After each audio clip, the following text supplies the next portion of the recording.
Basically vector का algebra पढ़ रहे थे, वेक्टर एडिशन हमने पढ़ा था, है ना। कि लास्ट क्लास में हमने क्या पढ़ा था, वेक्टर एडिशन, है ना। आज हम वेक्टर मल्टीप्लिकेशन पढ़ेंगे। वेक्टर एडिशन के मैंने 3-4 मेथड्स बताए थे, उसी के ऊपर आपका पूरा का पूरा लेक्चर बेस्ड था, क्योंकि वेक्टर अलजेब्रा में दो ही चीज आती है, एडिशन एंड मल्टीप्लिकेशन। तो आज हम पढ़ेंगे वेक्टर मल्टीप्लिकेशन, है ना। कि vector multiplication will start today.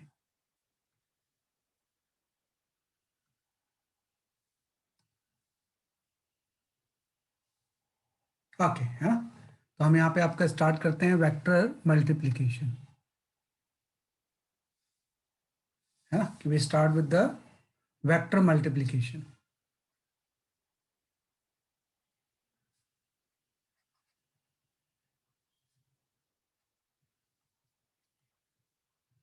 है ना। तो जो वेक्टर मल्टीप्लिकेशन होता है ये थोड़ी सी कॉम्प्लिकेटेड चीज होती है। प्रॉब्लम ये होती है वेक्टर मल्टीप्लिकेशन में कि एक्चुअली जब हम क्वांटिटीज को मल्टीप्लाई करते हैं, तो फिजिक्स में बहुत सारी क्वांटिटी स्केलर हैं, बहुत सारी क्वांटिटी वेक्टर हैं। तो प्रॉब्लम है कि जैसे अगर मैं फेमस रिलेशन लिखूं, force is equal to mass into acceleration, है ना। तो एक आपका आगे न्यूटन्स लॉ के इक्वेशन है ये, कि फोर्स इज इक्वल टू क्या होता है, मास इनटू एक्सीलरेशन। दूसरी मैं इक्वेशन लिखता हूँ work done, work equal to होता है फोर्स इनटू डिस्प्लेसमेंट, है ना। कि फोर्स और डिस्प्लेसमेंट का प्रोडक्ट क्या होता है, वर्क होता है ना। और तीसरा मैं यहाँ पे एक वर्ड यूज करता हूँ, उसको हम बोलते हैं टॉर्क, है ना। रोटेशन में यूज होता है। तो टॉर्क इक्वल टू आपका होता है पोजीशन वेक्टर इनटू फोर्स,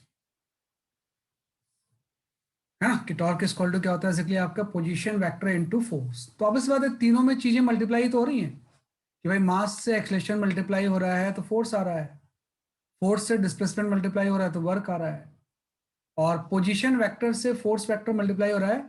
ये आर जो होता है इसको हम बोलते हैं position vector. This R vector is simply known as a position vector. R vector जो होता है क्या होता है, इसलिए आपका पोजीशन वेक्टर होता है। तो तीनों में आप देखो मल्टीप्लिकेशन ही तो हो रहा है, लेकिन क्या तीनों में कोई डिफरेंस आपको लग रहा है, भाई तीनों मल्टीप्लिकेशन में कोई डिफरेंस है या सेम लग रहे हैं तीनों आपको। कि भाई मास को एक्सलेशन से मल्टीप्लाई किया, फोर्स को डिस्प्लेसमेंट से मल्टीप्लाई किया, पोजीशन वेक्टर को फोर्स से मल्टीप्लाई किया, टॉर्क आ गया। तो तीनों में कोई डिफरेंस आपको लग रहा है क्या मल्टीप्लिकेशन में? अच्छा, फोर्स आरो में का स्केलर क्वांटिटी है। हाँ देखो, ये तीन तरह के मल्टीप्लिकेशन है, ये तीनों की कैटेगरी अलग है। भाई जैसे वेक्टर मल्टीप्लिकेशन को हम दो ब्रॉड कैटेगरी में डिवाइड कर सकते हैं। एक तो हो जाएगा मल्टीप्लिकेशन ऑफ, है ना। कि पहली जो चीज हो जाएगी आपकी, हो जाएगी multiplication of scalar with vector, scalar with vector, है ना। तो जो पहली चीज थी वो यही तो थी, कि भाई फोर्स इक्वल टू मास में एक्सलेशन वेक्टर है, मास स्केलर है, तो एक वेक्टर और स्केलर को मल्टीप्लाई कर रहे हैं, है ना। तो फर्स्ट कैटेगरी जो थी कि किसी स्केलर को हम वेक्टर से मल्टीप्लाई कर रहे हैं।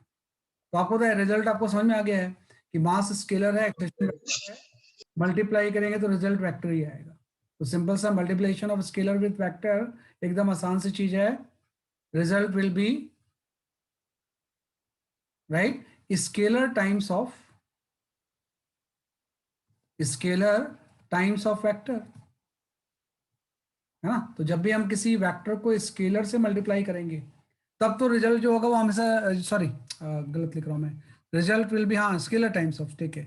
Result will be the scalar time of vector, तो भाई मास टाइम्स ऑफ एक्सलेशन हो गया।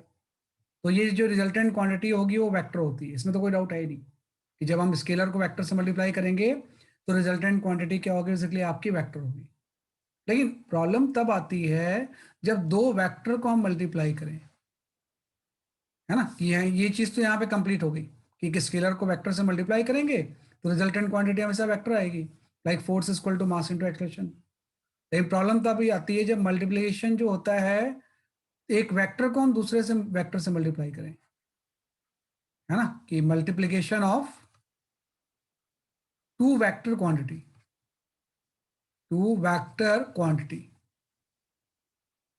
है ना। कि भाई vector of two vector quantities को अगर हम मल्टीप्लाई करें तो क्या होगा। तो इसमें दो कैटेगरी है, आप देखो, फोर्स एक वेक्टर है ना, और डिस्प्लेसमेंट भी वेक्टर है ना, लेकिन जो वर्क आ रहा है ये तो स्केलर है ना, कि भाई फोर्स एंड डिस्प्लेसमेंट को आपने मल्टीप्लाई किया, ये दोनों चीजें वेक्टर एरो लगा हुआ है, लेकिन वर्क कौन सी क्वांटिटी होती है, स्केलर होती है। ऐसे ही आपका ये आ गया टॉर्क वाला, है ना, कि टॉर्क में भी क्या है कि भाई पोजीशन वेक्टर एक वेक्टर है, फोर्स वेक्टर भी एक वेक्टर है, और रिजल्ट इसमें आपका वेक्टर आ रहा है। तो दो वेक्टर को मल्टीप्लाई करके कभी स्केलर भी आ सकता है, और दो वेक्टर को मल्टीप्लाई करके कभी वेक्टर भी आ सकता है। तो इसके बेसिस पे दो कैटेगरी होती है। तो ये जो कैटेगरी है जिसमें कि रिजल्ट आपका स्केलर आ जाता है, इसको हम डॉट प्रोडक्ट बोलते हैं, है ना। ये जो कैटेगरी है इसको हम पहला प्रोडक्ट जो होगा वेक्टर वाला, ये वाला जो है, we called as a dot product, है ना, कि डॉट प्रोडक्ट। जो डॉट प्रोडक्ट होता है इसी को कई बार हम स्केलर प्रोडक्ट भी बोलते हैं, या डॉट प्रोडक्ट है, आप इसको लिख लो, है ना। तो कि जब भी दो वेक्टर का हम डॉट प्रोडक्ट लेंगे तो result will be the scalar quantity. इस केस में रिजल्ट जो होगा वो क्या होगा, बेसिकली आपका स्केलर क्वांटिटी होगी, स्केलर क्वांटिटी, है ना। कि भाई एक वेक्टर को अगर हम स्केलर से मल्टीप्लाई कर दें तो ये तो एकदम अलग सी चीज हो गई, है ना, तो ये हमेशा वेक्टर होगा। लेकिन दो वेक्टर को मल्टीप्लाई करके कभी फिजिक्स में स्केलर आ जाएगा, कभी फिजिक्स में वेक्टर आ जाएगा। तो जब ये दो वेक्टर को मल्टीप्लाई करके स्केलर आ जाए तो उस तरह के प्रोडक्ट को हम बोलते हैं डॉट प्रोडक्ट, है ना, या इसी को कई बार हम स्केलर प्रोडक्ट भी बोलते हैं, क्योंकि इसका रिजल्ट जो है वो स्केलर क्वांटिटी आ रहा है। लेकिन दो क्वांटिटी को मल्टीप्लाई करके अगर वेक्टर आ जाए तो इसी को हम बोलते हैं क्रॉस प्रोडक्ट, इसके बीच में क्रॉस लगा देंगे। जो दूसरा ये वाला जो प्रोडक्ट है we call it as a cross product, है ना। और जो क्रॉस प्रोडक्ट होता है इसकी डेफिनेशन ये है कि इस केस में रिजल्ट जो होगा वो वेक्टर होगा, रिजल्ट विल बी वेक्टर, है ना। एंड इस direction is perpendicular to both vectors. Perpendicular to क्या हो जाएगा, इसलिए आपका बोथ वेक्टर्स हो जाएगा। इसका जो डायरेक्शन होगा दोनों वेक्टर के क्या होगा, परपेंडिकुलर होगा, and it is given by right hand thumb rule, and it is given by right hand thumb rule, है ना, कि given by right hand thumb rule, right. So what does it mean given by right hand thumb? मैं बताऊंगा आपको, है ना, कि भाई अभी बताता हूँ, राइट हैंड थंब रूल, कि इसका जो डायरेक्शन हम निकालेंगे वो आपकी जो राइट हैंड थंब रूल से कैलकुलेट करेंगे, है ना। तो ध्यान रखना है कि पूरे वेक्टर मल्टीप्लिकेशन में ये चीज तो बिल्कुल अलग हो गई कि आपने वेक्टर को स्केलर से मल्टीप्लाई किया, तो इसमें कोई अलग नहीं, एक ही चीज होती है, रिजल्टेंट वेक्टर होगा और वो स्केलर टाइम्स हो जाएगा। लेकिन जब दो वेक्टर को मल्टीप्लाई करेंगे तो कभी रिजल्टेंट स्केलर आ जाएगा, है ना। जैसे इसमें टॉक जो रिजल्ट आ गया ये तो वेक्टर आ गया, तो जब रिजल्ट आपका स्केलर आ जाए तो उसको हम बोलते हैं डॉट प्रोडक्ट, और जब रिजल्ट भी वेक्टर आ जाए तो उसको हम क्या बोलते हैं, सिंपली आपका cross product. And cross product को ही कई बार हम वेक्टर प्रोडक्ट भी बोलते हैं, इसको हम कई बार क्या बोलते हैं, सिंपली आपका वेक्टर प्रोडक्ट, है ना। कि क्रॉस प्रोडक्ट या वेक्टर प्रोडक्ट क्या होता है, सिंपली आपका सेम चीज होती है। इसमें रिजल्ट जो होगा वेक्टर होगा, और इसकी डायरेक्शन जो होगी वो दोनों वेक्टर के परपेंडिकुलर होती है, या आर के भी परपेंडिकुलर होगी, एफ के भी परपेंडिकुलर होगी। एंड इसकी डायरेक्शन को प्रॉपर्ली हम देते हैं राइट हैंड थंब रूल से, वो मैं अभी एक्सप्लेन करूंगा आपको कि what is the right hand thumb rule, है ना। कि राइट हैंड थंब रूल के बारे में हम जानते हैं कि भाई किस तरह से हम दो वेक्टर के क्रॉस प्रोडक्ट के हम क्या निकाल सकते हैं, बेसिकली आपकी डायरेक्शंस, है ना। कि डायरेक्शन कैसे निकालेंगे दैट आई विल एक्सप्लेन। पहले आप इसको लिख लो।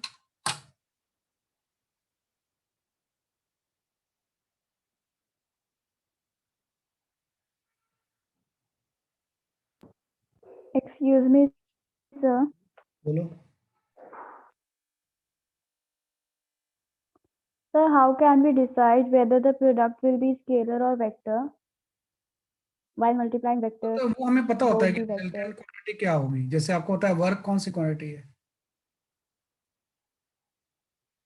जैसे वर्क आपको पता है, वर्क या एनर्जी की कोई डायरेक्शन नहीं होती है ना, तो वो स्केलर है। तो हम जानते हैं कि माई मास जो है वो स्केलर है, है ना, कि भाई फिजिक्स में जो है वो स्केलर होता है, टेम्परेचर स्केलर होता है, तो वो तो आपको पता होगा कि भाई ये जो क्वांटिटी है इसका नेचर क्या है। तो जैसे ये दोनों तो वेक्टर हैं, लेकिन जो मल्टीप्लाई करके वर्क आता है वो स्केलर है, मतलब इन दोनों का प्रोडक्ट डॉट नेचर का होगा।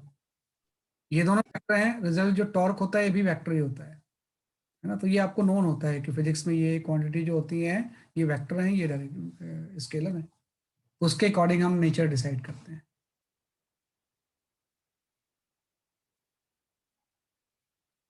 Sir right hand thumb rate है वो। Thumb rule, thumb rule, right okay sir. Thumb rule, है ना, कि राइट हैंड थंब रूल है कि इसकी डायरेक्शन को हम निकालते हैं किससे, राइट हैंड थंब रूल से। वो मैं भी एक्सप्लेन करता हूँ आपको मैं कि किस तरह से कैलकुलेट करेंगे, है ना। तो ये आपका गया। अब आ जाते हैं कि भाई डॉट प्रोडक्ट और क्रॉस प्रोडक्ट को हम कैलकुलेट कैसे करें, है ना। कि भाई आपने बोला कि भाई, Sir, can you please wait for 2 minutes? हाँ क्या बोल रहे हो बेटा? Sir, can you please wait for 2 minutes and sir, can you अच्छा please show the previous slide again? अच्छा, ये लिखो। Yes, sir. Sir, please give 2 minutes. I just have to copy the last part. ठीक है।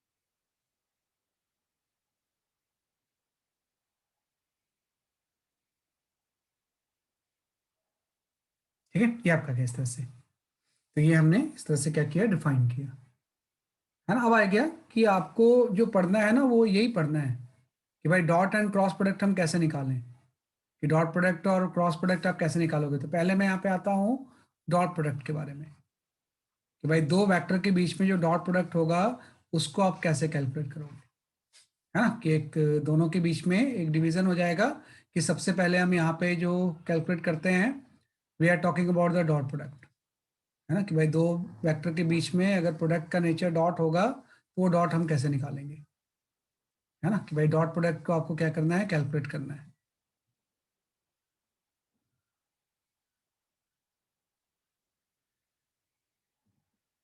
ना। तो dot product की बात करते हैं। तो डॉट प्रोडक्ट में क्या होगा कि जैसे दो वेक्टर है आपका, एक वेक्टर आपका ए है, कोई भी हो सकता है, और दूसरा वेक्टर अगर बी है ना, कि एक वेक्टर ए है और दूसरा वेक्टर अगर बी है, और एंगल दोनों के बीच में अगर थीटा है, तो हम बोलते हैं कि जो डॉट प्रोडक्ट दोनों के बीच का होगा ना, जो ए डॉट बी होगा, है ना, ए और बी का जो डॉट प्रोडक्ट होगा इसकी वैल्यू होती है मैग्नीट्यूड ऑफ ए, है ना, into magnitude of B into cos theta. कि डॉट प्रोडक्ट दो वेक्टर के बीच के किसके ऊपर डिपेंड करेगा, एंगल के ऊपर। कि एंगल चेंज होगा तो डॉट प्रोडक्ट का रिजल्ट भी क्या होगा, बेसिकली आपका चेंज होगा। लाइक हम लिखते हैं ना कि वर्क इज इक्वल टू जो होगा वो आपका हो जाएगा फोर्स एंड डिस्प्लेसमेंट का डॉट प्रोडक्ट।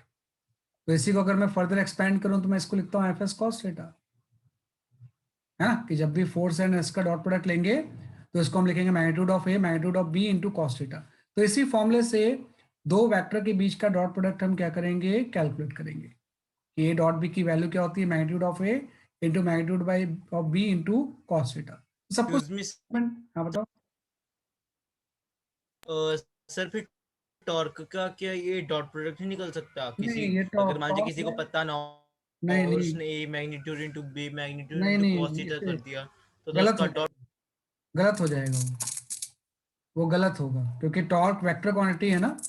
तो डॉट प्रोडक्ट कभी भी जब रिजल्ट सर हो तो उसमें यूज, किसी को मान लीजिए पता ना हो कि टॉर्क एक वेक्टर क्वांटिटी है तो और वो निकालना चाहता हो उसका टॉर्क कितना है, हाँ तो टॉर्क गलत निकालना चाहता हो, तो सर वो फिर इससे, मान लीजिए अगर उसने डॉट प्रोडक्ट कर दिया तो उसका जो टॉर्क है वो स्केलर क्वांटिटी। नहीं स्केलर क्वांटिटी कैसे होगी बेटा, देखो आप समझ नहीं रहे मेरी बात, कि किसी को भी फिजिक्स में जब हम पढ़ेंगे ना तो सब कुछ पता ही होता है कि ये क्वांटिटी वेक्टर है, ये स्केलर है। अगर वो नहीं पता है फिर तो डॉट एंड क्रॉस में आप डिफरेंशिएट कर ही नहीं पा पाओगे। तो मतलब जो पता होगा उसके बाद ये चीज हम यूज कर सकते हैं, इससे वो चीज नहीं आएगी, इससे ये प्रूफ नहीं होगा कि वो स्केलर है या वेक्टर है। पहले से पता है मुझे तब मैं इसको अप्लाई करूंगा। जैसे मुझे पता है कि भाई वर्क इज इक्वल टू जो होता है फोर्स एंड डिस्प्लेसमेंट का डॉट प्रोडक्ट होता है, तो मुझे पता है वर्क स्केलर है, तभी तो मैंने डॉट प्रोडक्ट लिया है। अगर मुझे पता होता कि वर्क अगर वेक्टर क्वांटिटी है तो मैं यहाँ पे क्रॉस प्रोडक्ट ले लेता।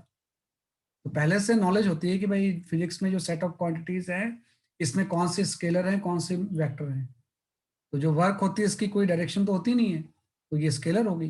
लेकिन टॉर्क जो होता है वो डायरेक्शन होता है ना, कि डायरेक्शन के ऊपर वो क्या होता है, डिपेंड करता है, तो इसलिए वो वेक्टर है। तो अगर वेक्टर होगा तो हम उसमें यूज करेंगे नहीं इसको, कि जब भी हम लिखेंगे तो उसमें हम क्रॉस प्रोडक्ट ही यूज करेंगे। तो आपको फिजिक्स में पता होता है कि कौन सी क्वांटिटी स्केलर है कौन सी बेसिकली आपकी वेक्टर है, उसके बाद हम इसको यूज करते हैं। ये आपका आ गया dot product is equal to हो गया ए डॉट बी हो गया magnitude of A magnitude of B into cos theta. तो सब कुछ डिपेंड करेगा थीटा के ऊपर। तो अगर किसी केस में बोलूँ कि थीटा 0 डिग्री है ना, तो जो ए डॉट बी की वैल्यू होगी कॉस 0 1 होता है, तो ये सिंपल ए बी के इक्वल हो जाएगी। अगर किसी केस में बोलूँ कि थीटा बेसिकली आपका 180 डिग्री है ना, तो जो ए डॉट बी होगी वो आपका नेगेटिव हो जाएगा, क्योंकि कॉस 180 डिग्री -1 होता है, ये आपका इक्वल हो जाएगा माइनस ए बी के, है ना। किसी केस में अगर थीटा की वैल्यू 90 डिग्री आ गई, 90 डिग्री जीरो हो जाएगा फिर। हाँ, ए परपेंडिकुलर टू द बी हो गया है। तो जब ए और बी परपेंडिकुलर होंगे तो cos 90 0 होता है, मतलब डॉट प्रोडक्ट 0 होगा। ये दो वेक्टर का डॉट प्रोडक्ट अगर 0 है ना, ये बड़ी इंपॉर्टेंट चीज है कि अगर दो वेक्टर का डॉट प्रोडक्ट कभी भी अगर 0 आ रहा है मतलब दोनों क्वांटिटी परपेंडिकुलर होंगी, है ना। कोई भी क्वांटिटी कि अगर दो वेक्टर क्वांटिटी का डॉट प्रोडक्ट 0 है तो उसके बीच में एंगल जो होगा वो कितना होगा, बेसिकली आपका 90 होगा, है ना। तो मतलब डॉट प्रोडक्ट का रिजल्ट जो है इनके मैग्नीट्यूड के अलावा इनके एंगल के ऊपर भी डिपेंड कर रहा है कि दोनों के बीच में बेसिकली आपका एंगल की वैल्यू आपकी कितनी है ना, कि दोनों के बीच में एंगल की वैल्यू बेसिकली आपकी कितनी है, उसके ऊपर भी इसकी वैल्यू क्या करती है, डिपेंड करती है। तो ये तो हो गया डॉट प्रोडक्ट। अब जैसे मैंने बोला आपसे कि जैसे ये तो एक जनरल मैंने बताया कि भाई ए डॉट बी की वैल्यू जो होगी वो ए बी कॉस थीटा होती है, एंगल चेंज करोगे तो डॉट प्रोडक्ट का रिजल्ट भी क्या होगा, चेंज होगा। अब अगर मैं बोलूँ आपसे कि जो यूनिट वेक्टर्स होते हैं like I cap, dot of i cap क्या हो जाएगा, कि अगर आई कैप का मैं आई कैप के साथ डॉट प्रोडक्ट निकालूं, दोनों यूनिट वेक्टर एक्स एक्सिस के अलॉन्ग है, तो इसका डॉट प्रोडक्ट किसके इक्वल होगा, निकाल सकते हैं इस फॉर्मूले से। आई के इक्वल होगा शायद। नहीं, आई के इक्वल नहीं होगा। जैसे ए डॉट बी आप लोगे तो मतलब ए की जगह पे आई कैप आ गया, बी की जगह पे भी आई कैप आ गया, तो यहाँ पे हम ले लेंगे magnitude of A, magnitude of a मतलब magnitude of i cap, magnitude of b मतलब magnitude of b cap i cap, दोनों आई कैप ही है ना। और आई के बीच में एंगल तो 0 डिग्री होगा ना, है ना। इसका आंसर मत दो आप, मैं तो पढ़ा रहा हूँ आपका, है ना। 0 नहीं होगा बेटा, आप ध्यान रखना। अगर आई और आई के बीच में दोनों एक्स एक्सिस के अलॉन्ग है तो दोनों के बीच में एंगल 0 डिग्री होगा, तो हम यहाँ पे cos 0 ले लेंगे। कि अगर मुझे निकालना है आई का आई के साथ डॉट प्रोडक्ट क्या होगा, So cos 0 1. 1 हो जाएगा। तो आई का आपको पता है यूनिट वेक्टर है, यूनिट वेक्टर का मैग्नीट्यूड तो 1 होता है ना। यहाँ पे ये भी यूनिट वेक्टर, तो इसका मैग्नीट्यूड 1 हो जाएगा, और cos 0 भी 1 होता है, तो अल्टीमेटली इसका आंसर जो होगा वो कितना हो जाएगा, 1 आ जाएगा। तो मतलब आई और आई का डॉट प्रोडक्ट जो होता है किसके इक्वल हो जाएगा, 1 के, है ना। वो तो आई और आई का डॉट प्रोडक्ट कभी भी आई के इक्वल हो ही नहीं सकता, क्योंकि इसका रिजल्ट जो होगा एक स्केलर होगा जिसमें कि सिर्फ नंबर होंगे। तो भाई दो वेक्टर का जो डॉट प्रोडक्ट होता है वो एक स्केलर क्वांटिटी होती है, तो उसमें क्या सिर्फ नंबर्स आएंगे, पॉजिटिव या नेगेटिव। तो आपका आई और आई का डॉट प्रोडक्ट क्या हो जाएगा, 1। ऐसे अगर मैं जे और जे का डॉट प्रोडक्ट ले लूँ, है ना, तो ये भी 1 हो जाएगा। ऐसे ही मैं ले लूँ कि भाई के और के का डॉट प्रोडक्ट कितना होगा, ये भी कितना हो जाएगा, 1 हो जाएगा। तो आई और आई का डॉट प्रोडक्ट 1, जे और जे का डॉट प्रोडक्ट 1, के और के का भी डॉट प्रोडक्ट 1 होगा, इसके अकॉर्डिंग, इस फॉर्मूले के अकॉर्डिंग, है ना। ऐसे अगर मैं आपसे कोई बोलूँ कि what is the dot product of the I dot J, ये कितना होगा, जब इसका आप डॉट प्रोडक्ट निकालोगे तो ये 0 आ जाएगा, क्योंकि आई और जे परपेंडिकुलर होते हैं ना। आई जे के बारे में हम जानते हैं, आई एक्स एक्सिस के अलॉन्ग होता है, जे आपका किसके अलॉन्ग होता है, वाई एक्सिस के अलॉन्ग, है ना। कि भाई आई जो होता है वो आपका एक्स एक्सिस के अलॉन्ग, जे आपका वाई एक्सिस के अलॉन्ग, और जो के होता है के अलॉन्ग वो है जेड एक्सिस के अलॉन्ग। तो अगर मैं आई डॉट जे लूंगा तो फिर से वही फॉर्मूला यूज करूंगा, magnitude of I magnitude of J cap into I और जे के बीच में एंगल 90 डिग्री होगा, है ना। तो अब इस बात है कि ये दोनों तो 1 होंगे, 1 × 1, लेकिन cos 90 तो 0 हो जाएगा ना, तो ये 0 हो जाएगा। तो आई डॉट जे की वैल्यू क्या होती है, 0 होती है। ऐसे ही अगर मैं जे डॉट के ले लूँ तो ये भी 0 होता है। ऐसे ही मैं आपका के डॉट आई ले लूँ तो ये भी क्या होता है, 0 होता है। मतलब ध्यान रखना कि सिमिलर वेक्टर का डॉट प्रोडक्ट हमेशा 1 होगा, सिमिलर यूनिट वेक्टर का। और परपेंडिकुलर यूनिट वेक्टर का डॉट प्रोडक्ट हमेशा किसके इक्वल होगा, 0 के, है ना। ये कहाँ पे यूज होगा, जैसे आप ये चीज अगर जानते हो, है ना, कि डॉट प्रोडक्ट में अगर आप ये चीज जानते हो तो किसी ने आपको बोला कि बताओ what is the 3i dot 4 कितना होगा, 4 सॉरी, है ना, कि सिमिलर वेक्टर का डॉट प्रोडक्ट क्या होगा, बेसिकली आपका 0। तो किसी ने अगर आपको बोला कि बताओ what is the dot product between the 3i dot 4i,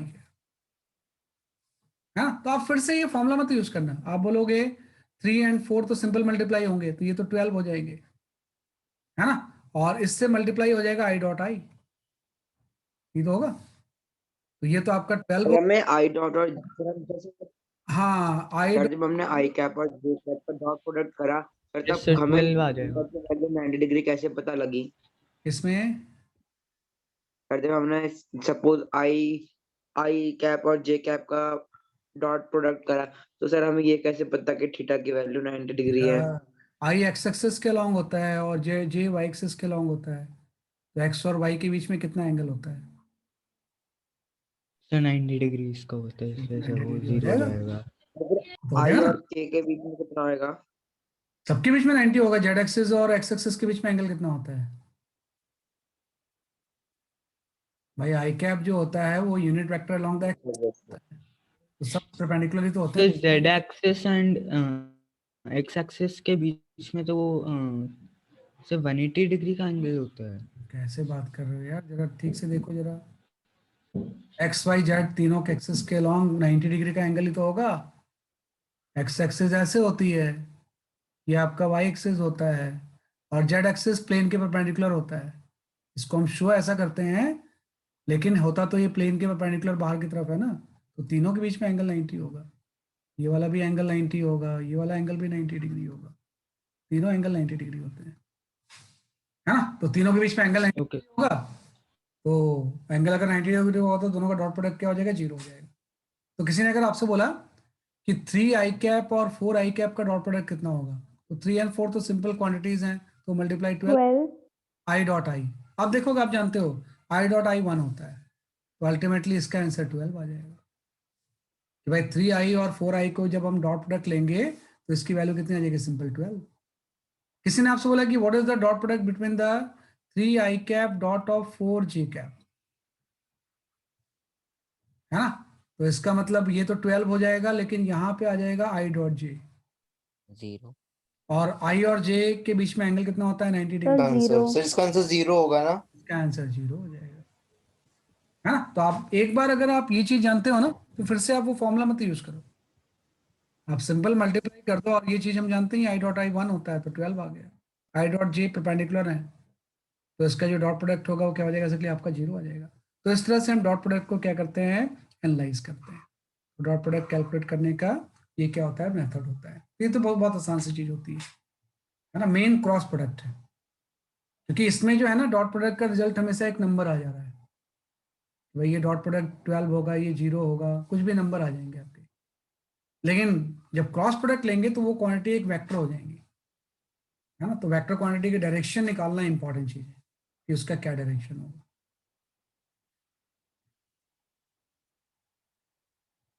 है ना। तो ये आपका क्या, लिख लो आप इसे।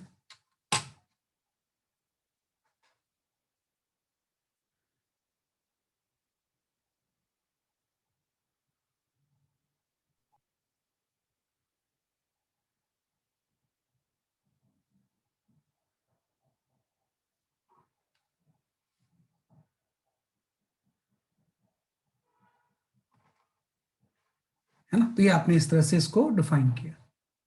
अब आ जाते हैं क्रॉस प्रोडक्ट के ऊपर, है ना, कि भाई दो वेक्टर का जो क्रॉस प्रोडक्ट होगा उसकी हम बात करते हैं।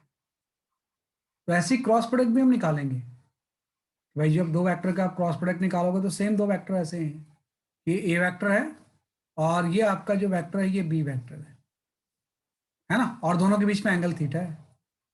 तो अगर आपसे इसका क्रॉस प्रोडक्ट निकालना है कि what is the A cross B, तो ये थोड़ा सा डिफरेंट फॉर्मूला होता है। इसका फॉर्मूला होता है मैग्नीट्यूड ऑफ ए इनटू हो जाएगा मैग्नीट्यूड ऑफ बी, है ना, इनटू यहाँ पे एक साइन थीटा आ जाएगा। ध्यान रखना कि भाई डॉट में कॉस आता है, क्रॉस में क्या आता है, इसलिए आपका साइन आता है। और चूंकि ए क्रॉस बी का जो रिजल्ट होगा वो वेक्टर होगा, तो वेक्टर की कुछ डायरेक्शन भी होगी। तो डायरेक्शन कुछ एन कैप हो सकती है ना, कि वेक्टर की क्या होगी, बेसिकली आपकी कुछ डायरेक्शन होगी, एन कैप हो जाएगा, है ना, यूनिट वेक्टर रिप्रेजेंटिंग डायरेक्शन, है ना, कि यूनिट वेक्टर रिप्रेजेंटिंग डायरेक्शन, क्योंकि जो रिजल्ट होगा वो वेक्टर क्वांटिटी स्केलर नहीं होगा, वेक्टर होगा, तो उसकी कुछ ना कुछ डायरेक्शन होगी, तो डायरेक्शन से हम क्या कर देंगे, मल्टीप्लाई कर देंगे। जब आप ए क्रॉस बी निकालोगे तो इस तरह से हम इसको फाइंड आउट करेंगे। अब प्रॉब्लम आ गई कि एन कैप क्या होगा, कि डायरेक्शन क्या होगी। तो इसके लिए मैंने बोला है कि इसके लिए हम क्या यूज करेंगे, right hand thumb rule. Sir direction कैसे पता चलेगी, फिर से बता सकते हैं? Right hand thumb rule direction के लिए, भाई जो डायरेक्शन एन कैप होगी वो क्या होगा, क्या डायरेक्शन होगा, उसके लिए हम क्या यूज करेंगे, राइट हैंड थंब रूल। तो राइट हैंड थंब रूल में क्या होता है कि जैसे ए वेक्टर के अलोंग अपनी फिंगर को आप स्ट्रेच करो, है ना, कि भाई फिंगर को ए वेक्टर के अलोंग आप स्ट्रेच करोगे, एक राइट हैंड ले लो अपना, और फिंगर को ए वेक्टर के अलोंग हम क्या करते हैं, स्ट्रेच करते हैं, है ना, और उसको फिर बी की तरफ टर्न करते हैं। जो तो थंब होता है ना, वो फिर दोनों के क्रॉस प्रोडक्ट की डायरेक्शन को शो करता है ना। As for example let me on my camera, है ना, ये आपका देखो इस तरह से हो जाएगा कि जैसे मैंने बोला कि ये आपका कोई इस तरह से है, प्लेन है ना, कि इस तरह से प्लेन है, या हाँ इस तरह से मैं प्लेन ले लेता हूँ, ये कोई प्लेन है ना, या कोई प्लेन कॉपी लेता हूँ इसमें, इसको आपको थोड़ा सा मुझे डिमॉन्स्ट्रेट करना पड़ेगा, है ना, कि भाई ए वेक्टर और बी वेक्टर बनाना पड़ेगा मुझे ऐसे। ये ए वेक्टर है और ये आपका बी वेक्टर है, और दोनों के बीच में एंगल कितना है, थीटा है, ऐसा, है ना, कि this is the A vector, है ना, और बी वेक्टर, इसके बीच में एंगल कितना है, बेसिकली आपका थीटा है। अब मैं ये निकालना चाहता हूँ कि सर आप एक बार वाला पार्ट फिर से समझा दीजिए। क्या चीज, सर आप एक बार फिर से समझा सकते हैं सर, जो अभी आप इस पे समझा रहे वही बता रहा हूँ मैं, वही बता रहा हूँ, अभी बताया कहाँ मैंने कुछ भी। थे, राइट हैंड थंब। हाँ वही राइट हैंड थंब रूल ही बता रहा हूँ, अभी बताया कहाँ मैंने कुछ भी, है ना, इसको जरा उल्टा कर लो ऐसे, है ना, अभी मैं बता रहा हूँ ऐसे, भाई मैंने बताया नहीं कुछ भी इसके बारे में। ए वेक्टर एंड बी वेक्टर का आपको बताना है कि भाई डॉट जो क्रॉस प्रोडक्ट होगा उसकी डायरेक्शन क्या होगी, ऐसे ले लिया आपने इस तरह से कि ये आपका ए वेक्टर हो गया, दूसरा वेक्टर क्या हो गया, बेसिकली आपका बी वेक्टर हो गया, है ना, इसके बीच में एंगल कितना है, बेसिकली आपका थीटा है। तो मुझे निकालना है कि भाई इन दोनों का जो क्रॉस प्रोडक्ट होगा उसकी बेसिकली आपकी डायरेक्शन क्या होगी। तो मैं ऐसे राइट हैंड लूंगा अपना रूम, यार इसको यार नॉर्मली कर लो, ऐसे बता पाना बड़ा मुश्किल काम है, क्योंकि ये it requires some physical knowledge. ये ए वेक्टर हो गया, ये के वेक्टर कौन सा हो गया, बेसिकली आपका बी वेक्टर हो गया, आप सही है ना, के वेक्टर कौन सा हो गया, बेसिकली आपका बी, दो वेक्टर हैं, हाँ सबको दिख रहा होगा, ये ए वेक्टर और दूसरा बी वेक्टर। तो हम क्या करेंगे, अपना राइट हैंड लेंगे और राइट हैंड को ए वेक्टर के अलोंग लगा लेंगे, ऐसे जो ए वेक्टर था उसके अलोंग राइट हैंड को आपने लगा दिया, और ए से बी की तरफ इसको कर्ल करेंगे ऐसे, है ना, कि ए से बी की तरफ इसको हम क्या करेंगे, बेसिकली आपके फिंगर को कर्ल करेंगे, है ना। तो जब ए से बी की तरफ कर्ल करेंगे, जो थंब होगा ये इन दोनों की क्रॉस प्रोडक्ट की डायरेक्शन हो जाएगी। तो आपको पता है ए और बी तो इस प्लेन में है ना, ए और बी तो इस पेपर के प्लेन में है, तो दोनों का यस सर। होगा वो तो प्लेन के परपेंडिकुलर हो गया ना, बाहर की तरफ, कि भाई ए और बी है तो प्लेन में है, तो जो दोनों का क्रॉस प्रोडक्ट होगा दोनों वेक्टर के क्या होगा, परपेंडिकुलर, मतलब ये जेड एक्सिस के लॉन्ग हो जाएगा। तो अगर ए और बी एक्स वाई प्लेन में है यस सर। तो दोनों का जो क्रॉस प्रोडक्ट होगा वो किस तरह होगा, ओके इसलिए सर। आपका जेड एक्सिस के लॉन्ग हो जाएगा। तो जैसे ए क्रॉस बी मुझे निकालना है, तो ए के लॉन्ग सर आप बहुत डिस्टरबेंस हो रही है सर, कुछ डिस्टर्बेंस नहीं हो सर रही, बहुत डिस्टर्बेंस, यस सर आपकी वॉइस बहुत कट रही है। सर डिस्टर्बेंस हो रही है सर। क्या डिस्टर्बेंस हो रही है, यस सर आपकी वीडियो हैंग हो गई है। आपकी आवाज बहुत कट सर रही आपकी है। वीडियो हैंग हो रही है और आपकी सर आवाज भी नहीं आ रही है। सर आप स्क्रीन शेयरिंग स्टॉप करके दिखा दीजिए, शायद इससे क्लियर होगा। आए बता रहा हूँ, वेट फॉर सम टाइम।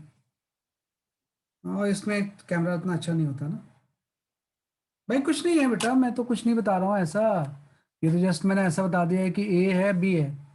तो अगर ये ए हो गया, ए के लॉन्ग आपने स्ट्रेच किया, बी की तरफ कर्ल किया, तो thumb is the direction of the A cross B. तो अगर ए और बी आपके एक्स वाई प्लेन में है, तो जो परपेंडिकुलर इसकी डायरेक्शन जो हो जाएगी वो इसकी क्रॉस प्रोडक्ट की डायरेक्शन हो जाएगी।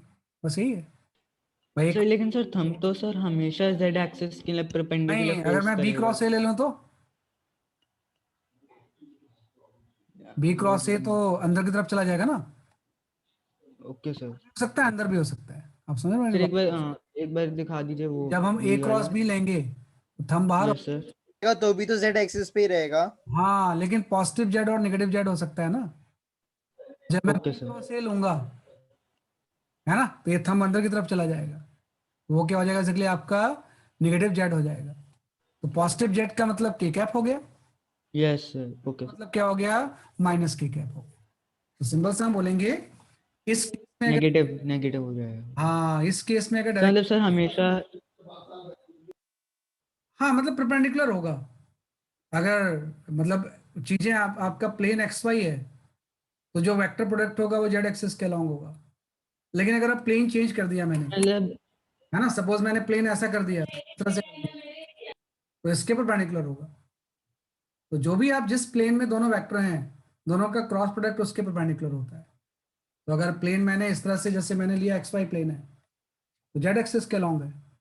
अगर मैंने बोला नहीं आपका प्लेन वाई जेड प्लेन है, तो एक्स एक्सिस के अलॉन्ग हो जाएगा। अगर आपका जेड एक्स प्लेन हो जाएगा, तो वाई एक्सिस के अलॉन्ग हो जाएगा। Sir, है your ना, video is paused. अभी कर अब हो गया सही,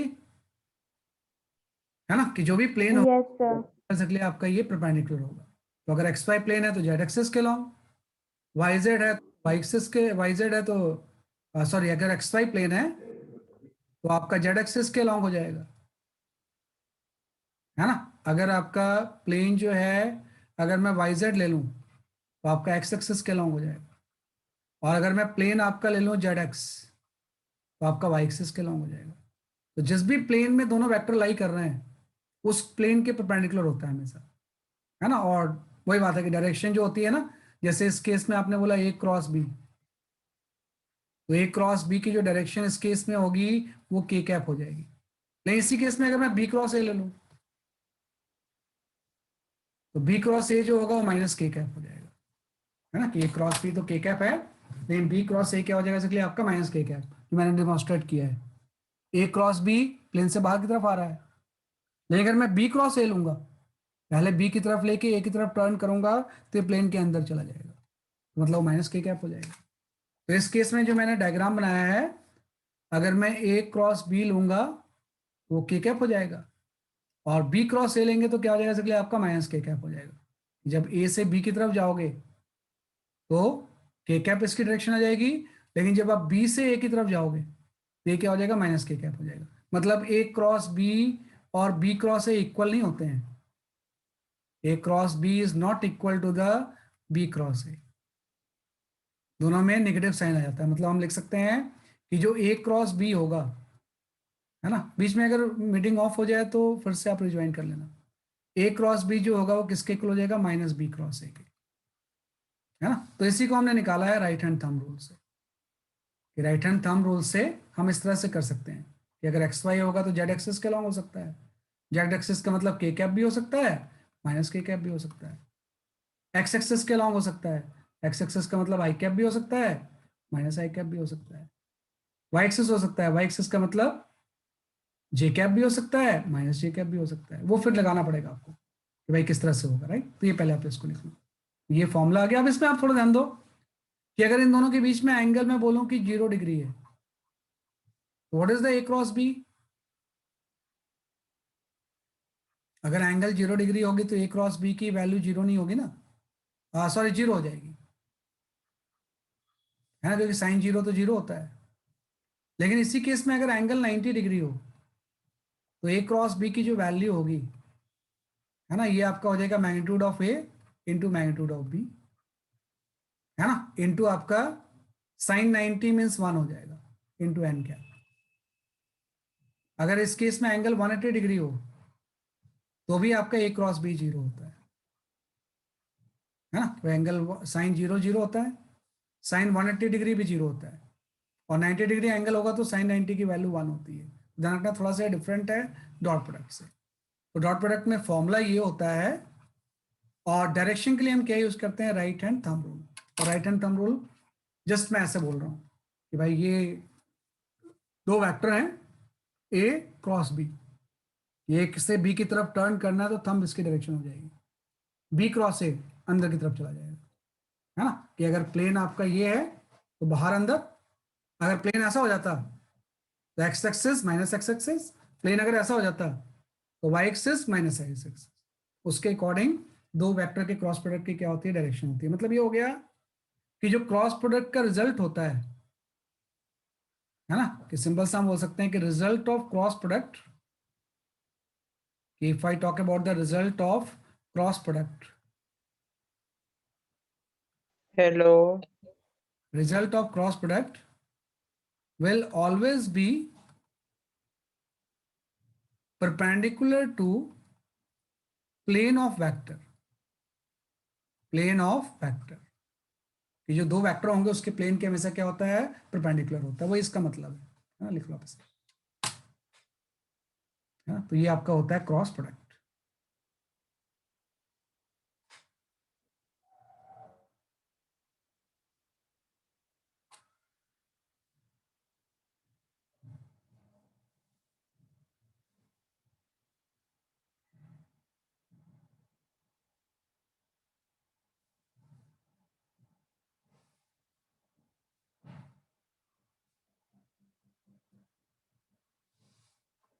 है ना, तो प्लेन के क्या होगा, परपेंडिकुलर होगा।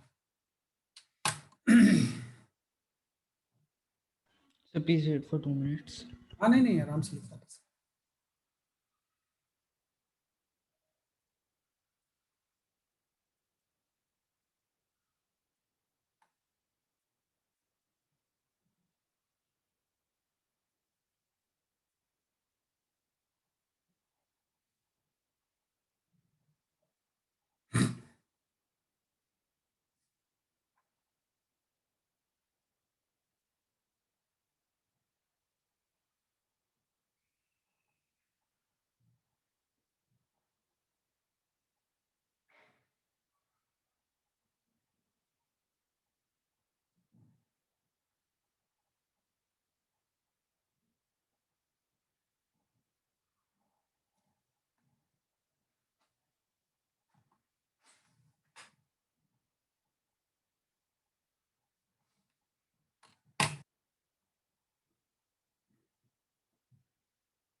तो यूनिट वेक्टर तो मैंने बताई हुआ है आपको, यूनिट वेक्टर का लेक्चर एक बार देख लेना फिर से आप, अगर आपको आई कैप जे कैप नहीं समझ में आ रहा है तो। सारे यूनिट वेक्टर हैं, इसका मैग्नीट्यूड 1 होता है।